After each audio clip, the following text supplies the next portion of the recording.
મિત્રો, અત્યારે ખાંડના ભાવમાં વધારો એ ચર્ચા ચારે તરફ ગરમ છે.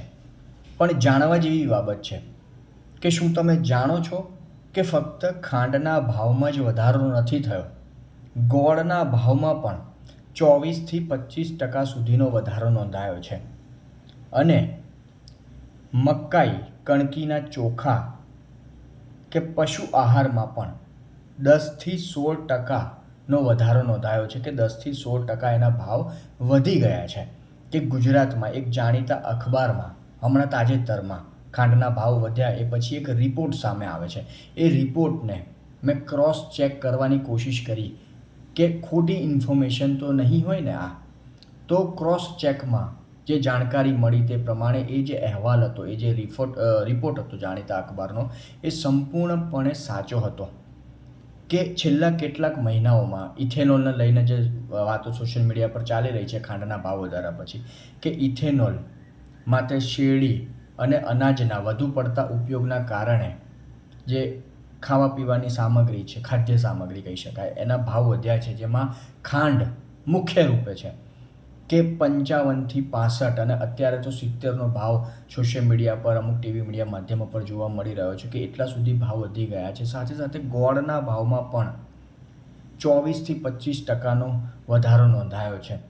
સુગર મિલો પાસે 47 લાખ ટનનો ઓપનિંગ સ્ટોક હતો ગયા વર્ષે, જે આજે ઘટીને 32 લાખ ટન રહી ગયો છે.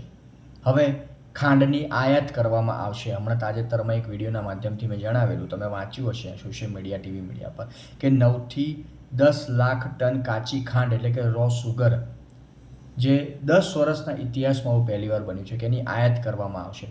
અને ઇથેનોલ માટે મકાઈ, કણકીના ચોખાનો ઉપયોગ પણ થાય છે, જેના લીધે ચોખા, મકાઈનો લોટ તેમજ પશુ આહારમાં પણ 10 થી 16% વધી ગયા છે.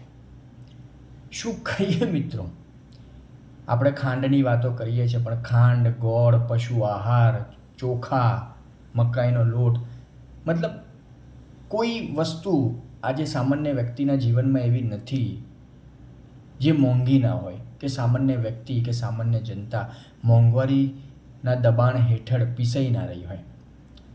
સરકાર ક્યાંક ને ક્યાંક મૌન છે. રસ્તો શોધવાની જગ્યાએ, જે સોશિયલ મીડિયા પર અમુક લોકોને મેં જોયા કે 1000 રૂપિયા ખાંડ થઈ જાય તો પણ પ્રોબ્લેમ નહીં.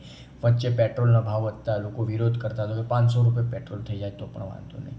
આવા લોકોને સરકાર ક્યાંક ને ક્યાંક પેદા કરે છે, સોશિયલ મીડિયા પર સરકારને ડિફેન્ડ કરે, સરકારનો બચાવ કરે. આજે ઘણા બધા મુદ્દા, ઘણી બધી વાતો, ઘણી બધી સમસ્યા, સામાન્ય જનતા હેરાન છે, પરેશાન છે.